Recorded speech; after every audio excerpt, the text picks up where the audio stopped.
Welcome to SS2 Christian Religious Studies. This lesson examines the Christian response to poverty, what the Bible teaches about the poor, why poverty exists and persists, and what obligations Christians have toward those living in poverty, with direct application to the Nigerian context.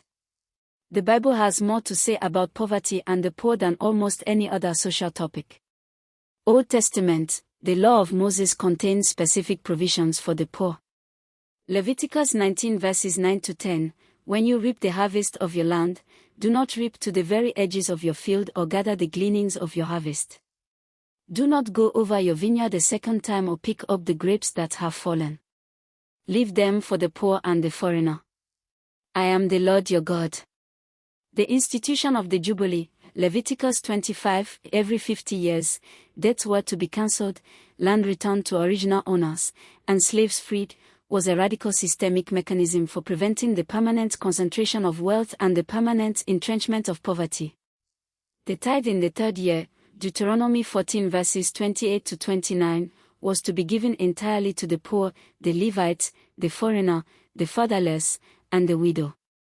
Psalms and Proverbs, Psalm 41 verse 1, Blessed are those who have regard for the weak, the Lord delivers them in times of trouble.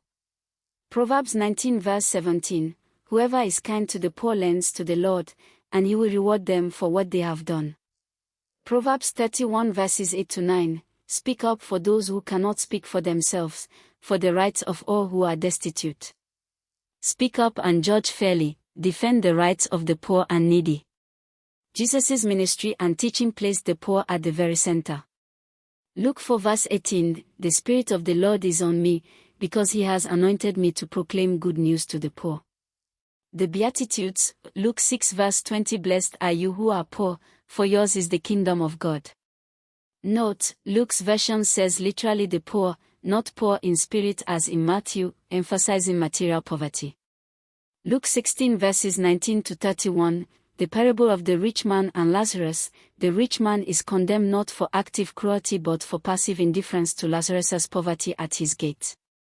This passage establishes that doing nothing about the poverty of those we encounter is itself a serious moral failure.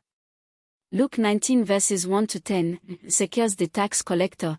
His conversion is demonstrated not by prayer or religious ritual but by giving half his wealth to the poor and repaying those he defrauded fourfold. Luke 21 verses 1-4, the widow's offering. Jesus commended the poor widow who gave all she had, 2 small coins, over the wealthy who gave from their surplus.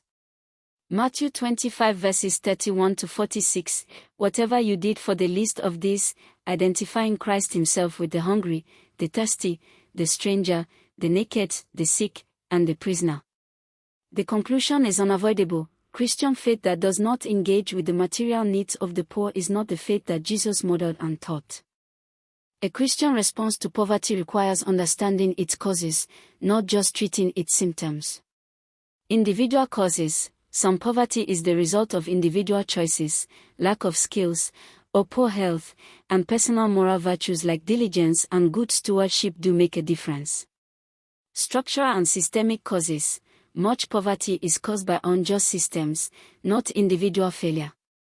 These include corruption that diverts public resources away from education, healthcare, and infrastructure, global trade structures that disadvantage developing economies, colonial legacies that created dependent economic relationships, land tenure systems that prevent smallholder farmers from investing, lack of access to credit for small businesses, and educational inequality. For Nigeria specifically, the resource curse. Nigeria has enormous oil wealth, yet over 40% of Nigerians live in poverty, with below 137,430 naira per adult per year by the World Bank measure. This is primarily because of massive corruption and mismanagement of oil revenues, not individual failure by poor Nigerians. The biblical prophets were clear: poverty often has structural and political causes, and challenging these structures is part of the prophetic calling. Liberation theology, a theological movement originating in Latin America in the 1960s that emphasizes God's preferential option for the poor and the obligation of the church to work for structural change, not just charity. While its most radical forms have been controversial, its emphasis on structural analysis and justice has been influential in Christian social ethics globally and in Nigeria. Nigerian Christians and churches have engaged poverty in multiple ways. Direct relief and charity, church food banks, orphanages, widow support, clothing distributions, and emergency assistance.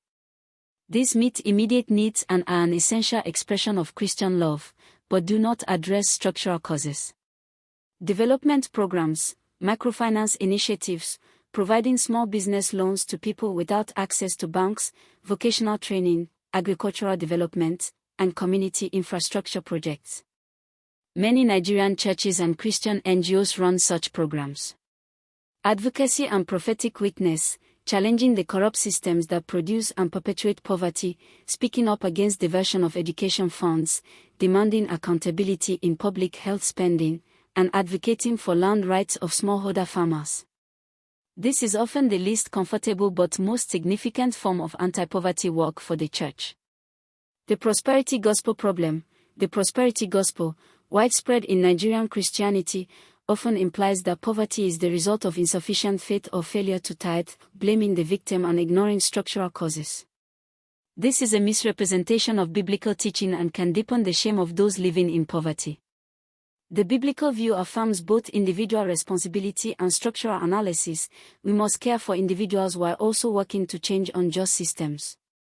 Today we covered that the Bible extensively addresses poverty, Leviticus 19 and 25, gleaning laws and Jubilee, Psalm 41, Proverbs 19 and 31, and Jesus' ministry, Luke 4 verse 18, Luke 6 verse 20, Luke 16, Luke 19, Matthew 25, all establish a strong obligation to the poor. Poverty has both individual and structural causes. In Nigeria, corruption and mismanagement of oil resources are major structural factors. Christian responses range from direct charity to development programs to prophetic advocacy.